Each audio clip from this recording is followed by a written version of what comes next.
அவர் தூய ஆவியால் கருவுற்று ஒரு மகனை பெற்றெடுப்பார். நம் ஆண்டவராகிய இயேசு கிறிஸ்துவின் அன்பும் அருளும் அமைதியும் மகிழ்ச்சியும் உங்கள் அனைவரோடும் இருப்பதாக. உங்கள் ஒவ்வொருவருக்கும் இந்த பெருவிழாவின் நல்வாழ்த்துக்களை உரித்தாக்கிக் கொள்ளுகிறேன். இதோ கருவுற்றிருக்கும் அந்த கன்னிப்பெண் ஓர் ஆண்மகவை பெற்றெடுப்பார் என்று எசாயா புத்தகத்தில் ஒரு வாக்குறுதியானது கொடுக்கப்படுகிறது. ஆகாசு மன்னன் இறைவனிடத்தில் ஓர் அடையாளத்தை கேட்கும்படியாக சூழ்நிலை வருகிற போது, நான் கேட்க மாட்டேன், என் ஆண்டவரை நான் சோதிக்க மாட்டேன், கடவுளுடைய பொறுமையை நான் கேள்விக்குள்ளாக்கி சோதிக்க மாட்டேன் என்று அவர் மீது கொண்ட அந்த முழுமையான விசுவாசத்தை வெளிப்படுத்துகிறார். அந்த சூழ்நிலையில்தான் எசாயா இறைவாக்கினரின் வழியாக ஆகாசு மன்னனுக்கு இந்த வெளிப்படுத்துகின்ற இறைவார்த்தை கொடுக்கப்படுகிறது. இதோ கருவுற்று அந்த கன்னிப்பெண் ஓர் ஆண்மகவை பெற்றெடுப்பார் என்கிற அடையாளம். இந்த அடையாளம் கிறிஸ்துவை மையப்படுத்தியதாக நாம் உணர்கிறோம். ஆண்டவர் இயேசு கிறிஸ்துவனுடைய பிறப்பை முன்னறிவித்ததாக உணர்கிறோம். பழைய ஏற்பாட்டிலேயே இறைவனுடைய திருவுளத்தை நிறைவேற்ற இதோ மீட்பர் மெஸ்ஸியா இறைமகன் பிறக்க இருக்கிறார் என்கிற நற்செய்தி கொடுக்கப்படுகிறது. இன்றைய இரண்டாம் வாசகம் மிக ஆழமான தெளிவான ஒரு விளக்கத்தை தருகிறது. காளைகள், வெள்ளாட்டு கிடாய்கள் இவற்றின் இரத்தங்களை பாவம் போக்கும் மருந்தாக அவர்கள் பயன்படுத்தினார்கள். பாவம் போக்குவதனுடைய அடையாளமாக வெள்ளாட்டு கிடாய்களுடைய இரத்தத்தையும் காளைகளுடைய இரத்தத்தையும் பயன்படுத்தி வந்தார்கள். பழைய ஏற்பாட்டில் இஸ்ராயல் மக்கள் கடைபிடித்து வந்த ஒரு எரிபலி செலுத்துகின்ற முறைமையாக இவை காணப்படுகிறது. ஆனால் ஆண்டவர் இயேசு கிறிஸ்து அவருடைய பிறப்பு இந்த உலகத்திற்கு கிடைத்த மிக பெரும் ஒரு நற்செய்தி என்பதனுடைய அடையாளமானது இந்த இறைவார்த்தையில் முழுமையாக வெளிப்படுத்தப்படுகிறது. காளைகளின் இரத்தமோ வெள்ளாட்டு கிடாய்களுடைய இரத்தமோ மனிதர்களுடைய பாவங்களை போக்க முடியாது. இயேசு கிறிஸ்து ஒரே ஒரு முறை தம் உடலை பலியாக செலுத்தியதின் மூலம் நாம் யாவரும் தூயவராக்கப்பட்டிருக்கிறோம். அதுதான் அந்த நற்செய்தி. இயேசு கிறிஸ்து இரத்தம் சிந்தியதின் வழியாக, அவர் தன்னுடைய உடலை கையளித்ததின் வழியாக, தன் உயிரை ஒப்பு கொடுத்ததின் வழியாக நாம் ஒவ்வொருவருமே மீட்கப்பட்டிருக்கிறோம். பாவத்திலிருந்து மன்னிப்பு பெற்றிருக்கிறோம், விடுதலை அடைந்திருக்கிறோம். அன்பிற்குரியவர்களே, இந்த நற்செய்தியை தெளிவுபட இறைவார்த்தை எடுத்து சொல்லுகிறது. இன்றைய நற்செய்தியில பார்க்கிறோம், கப்ரியேல் வானதூதர் கன்னி மரியாவுக்கு மங்கள வார்த்தை சொல்லுகிறார். ஒரு காலத்தில் மங்கள வார்த்தை திருவிழா என்று இந்த விழாவானது அழைக்கப்பட்டது. 1969க்கு பிறகுதான் 25ஆம் தேதி இந்த விழாவை கொண்டாட வேண்டும் என்று தாயாம் திரு அவை முழுமையான அறிவிப்பை கொடுக்கிறது. இரேனியு வாழ்ந்த காலகட்டத்தில், அவர் வாழ்ந்த 130 202 அந்த காலகட்டத்தில் தான் முதலில் அவர் இந்த கிறிஸ்து பிறப்பு அறிவிப்பு விழாவினை கொண்டாடும்படியான ஒரு முன்னெடுப்பான முயற்சியை மேற்கொள்ளுகிறார். அதாவது கிறிஸ்மஸுக்கு முந்தையதாக இருக்கின்ற 9 மாதங்கள் இந்த பிறப்பு அறிவிப்பு பெருவிழாவை கொண்டாடுவதற்கான காலகட்டமாக சரியாக 10 மாதங்களை நிர்ணயித்து இந்த விழாவானது கொண்டாடப்படுகிறது. கப்ரியேல் என்கிற வானதூதர் அன்னை மரியாளிடத்தில் அருள் நிறைந்தவரே வாழ்க. அன்னை மரியாள் அருள் நிறைந்தவர் என்பதை உணர வேண்டும். கடவுளுடைய அருளை அதிகமாக பெற்றிருப்பவள் அன்னை மரியாள். ஆண்டவர் உம்மோடு இருக்கிறார். இந்த வார்த்தைகளை எல்லாம் நாம கூர்மையாக கவனிக்கும் போதுதான் உள்ளாழ்ந்த ஆழமான பொருள் விளங்கும். அருள் நிறைந்தவர் ஆண்டவர் அன்னை மரியாளோடு உடன் இருக்கிறார். ஏன் கத்தோலிக்க திருச்சபை அன்னை மரியாளை கொண்டாடுகிறது, அன்னை மரியாளுக்கு விழா ஏறெடுக்கிறது, அன்னை மரியாளினுடைய புகழை உறக்கச் சொல்லுகிறது என்றால், அன்னை மரியாள் இறைவனுடைய அருளை பெற்றிருந்தவர். கடவுள் எப்பொழுதும் அன்னை மரியாளோடே உடனிருக்கிறார்.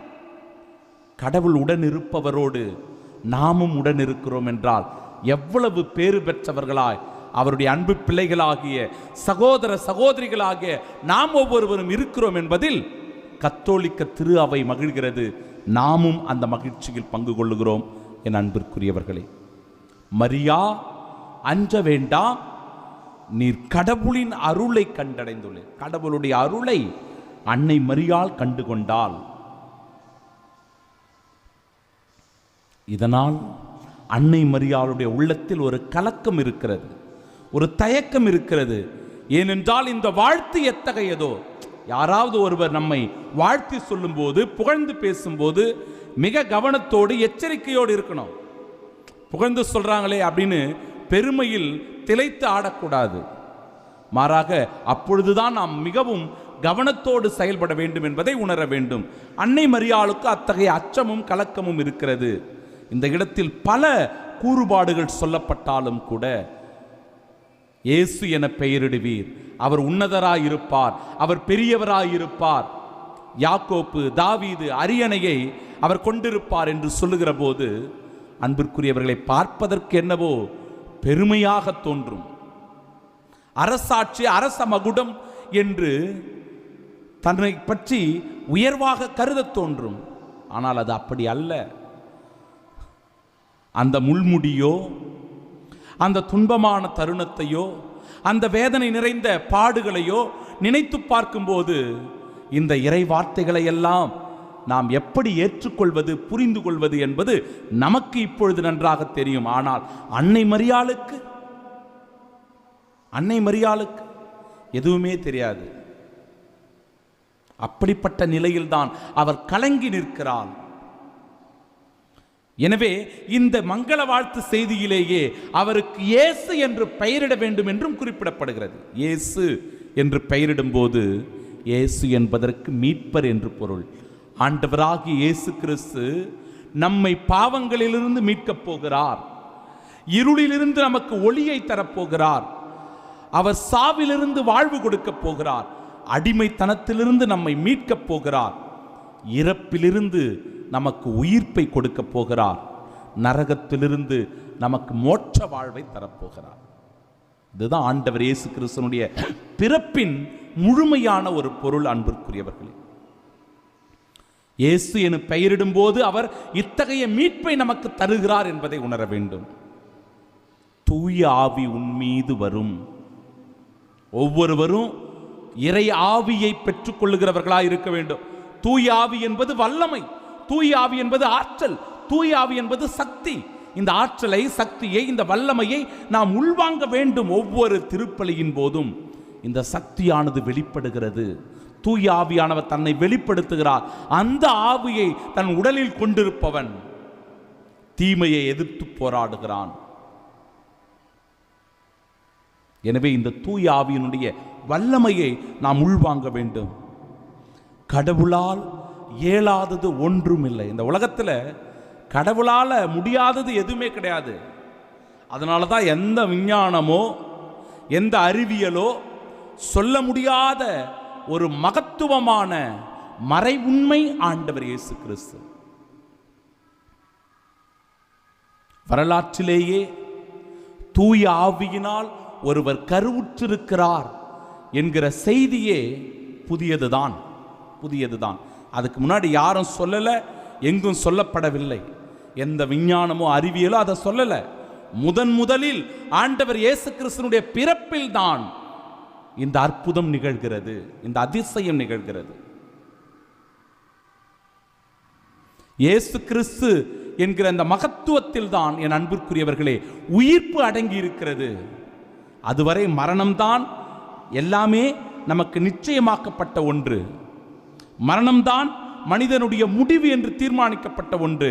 இயேசு கிறிஸ்துவில் தான் மரணத்திற்கு பிறகும் ஒரு வாழ்வு உண்டு என்கிற நிலை உருவானது. அதை இன்னும் கூட எந்த அறிவியலும் விஞ்ஞானமும் விளக்க முடியல, புரிந்து கொள்ள முடியல. புரிந்து கொள்ள முடியாத ஒரு தத்துவத்தை, ஒரு மகத்துவத்தை, மறை உண்மையை போதிக்கிறது இந்த கிறிஸ்தவ விசுவாசம். அன்புக்குரியவர்களே, கடவுளால் இயலாதது இந்த உலகத்தில் ஒன்றும் இல்லை அப்படின்னு சொன்ன உடனே அன்னை மரியாள் அவருடைய தாழ்ச்சிய, எளிமைய, தன்னை முழுவதுமாக சரணாகதி ஆக்குகின்ற, ஒப்பு கொடுக்கின்ற நிலையை பார்க்கிறோம். நான் ஆண்டவரின் அடிமை, உம் சொற்படியே எனக்கு நிகழட்டும். இறை திருவுளத்தை நிறைவேற்ற தன்னை ஒப்பு கொடுப்பது, தன்னை கையளிப்பது. இந்த உலகத்தில் எவ்வளவோ பெண்கள் திருமணமான பிறகு குழந்தை பாக்கியமின்றி இருக்கிறார்கள், அவமானங்களை சந்திக்கிறார்கள், மலடி என்கிற பட்டத்தோடு வாழ்கிறார்கள், கண்ணீரோடு நாட்களை கடத்துகிறார்கள். மனதுக்குள் இருக்கின்ற வேதனையை சொல்ல முடியாமல் ஒவ்வொரு நாளும் இரவு படுக்கையின் போது தலையணையில் அழுது அழுது தங்களுடைய கண்ணீரை அவர்கள் செலுத்திக் கொண்டிருக்கிறார்கள். இப்படிப்பட்ட பெண்களுடைய வாழ்க்கையை நினைவு கூர்ந்து கடவுளுடைய அருட்துணையினால், தூய ஆவியினுடைய வல்லமையினால் இந்த பெருவிழாவை கொண்டாடுகிற போது, என் ஆண்டவரே, என் தேவனே, இப்படிப்பட்டவர்களின் மீது நீர் இரக்கம் கொள்ளும், அவர்கள் மீது கருணை காட்டும், அவர்களுக்கு நல்லதொரு குழந்தை பாக்கியத்தை தருவதின் வழியாக கிறிஸ்தவ தாய்மாராய் அவர் என்றென்று மகிழ்ந்திருக்க, உம்முடைய சாட்சியாகவே அவர் வாழ, அந்த குழந்தையை வளர்க்க நீர் அருள் புரிவீராக என்று இந்த திருவிழாவில் நாம் செபிக்கணும். என்பதற்குரியவர்களே, அவங்க நம்ம குடும்பத்தில் இருக்கிறவங்களா இருக்கலாம், நமக்கு தெரிந்தவர்களாக இருக்கலாம், நம்முடைய ஆலயத்தை பங்கை சார்ந்தவர்களாக இருக்கலாம். கண்ணீர் விட்டு செபிக்கிற அந்த ஜெபம் இறைவனால் நிறைவேற்றப்படுகிறது. அன்னாவின் கண்ணீரை போல, ரெபேக்காவின் கண்ணீரை போல ஆண்டவர் அதை மாற்றுவார், நிச்சயமாக மாற்றுவார். பிறப்பு அறிவிப்பு பெருவிழாவினுடைய இந்த நாளிலே இந்த ஒரு விண்ணப்பத்தை ஆண்டவருடைய திருமுன்னிலையில் சமர்ப்பித்து ஆண்டவருடைய அருட்துணையையும் ஆசீரையும் வேண்டி செபிப்போமாக. ஆமீன்.